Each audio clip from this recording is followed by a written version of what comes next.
পুরা অঙ্গ দেখায় কারে গো।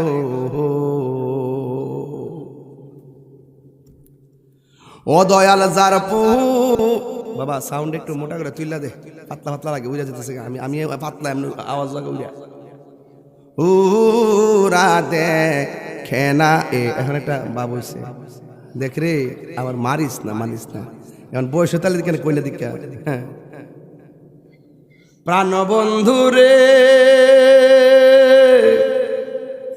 এই আর পরীক্ষার সময় নাই, করজুরে ক্ষমা চাই, শেষের খেয়া না নিলাই আমারে, আমার দিন কি এমনি যাবে, লোকে তোমায় কি বলিবে, দুঃখ রইল তাহিরির অন্তরে, হে প্রাণ বন্ধু রে, সন্ধ্যা হইল ডাকি দিলে না মোরে, ওরে সন্ধ্যা হইল ডাক দিলে না মোরে, হে প্রাণ বন্ধু রে, সন্ধ্যা হইল ডাকি দিলে না মোরে।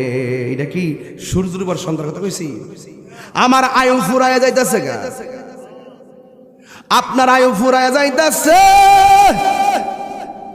তাই তো তেবা গিয়া তোমার মহব্বতে নবীর মহব্বতের নূরের দিকে ডাক দিয়েছে। আজকে আমরা রে কিনাইয়া বিরাই লইছি রে। আমার আল্লাহর হাবিব বলেন, হাসরের ময়দানে যারা আদেল ন্যায় বিচারক তাদেরকে আমার আল্লাহ আরশে আজিমের নিচে ছায়া দিয়ে দিবে। 2 নম্বর হলো ওই মানুষটা, যেই মানুষটার যৌবনে ইবাদত বেশি।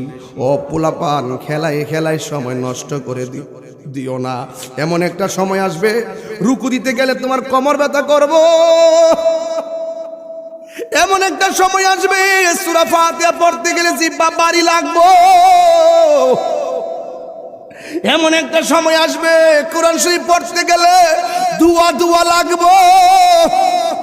এমন একটা সময় আসবে, রাতের বেলা লাঠি ভর ছাড়া হাঁটা যায় না। চিৎকার মাইরা কন্যা আল্লাহ। এই জন্য আমার নবী, আপনার নবী বলেন, যৌবনকালে যার ইবাদত বেশি গভীর, আমার আল্লাহ এদেরকে আরশে আজিমের নিচে ছায়া দিয়ে দিবে। যৌবন যার যুদ্ধে যাওয়ার সময়, তার কথা বলেন ঠিক কিনা? এই জন্য রাসূল বলেন, যৌবনকালে যার ইবাদত বেশি, এদেরকে আমার আল্লাহ আরশের নিচে ছায়া দিবেন। 3 নম্বর হলো যার মনটা মসজিদের মধ্যে পড়ে থাকে। এখন দেখবেন মসজিদের সংখ্যা কম, বাজারে একটা কথা না কইলে আমার মুখটা চুলকাইব, কথা কয়া যায়।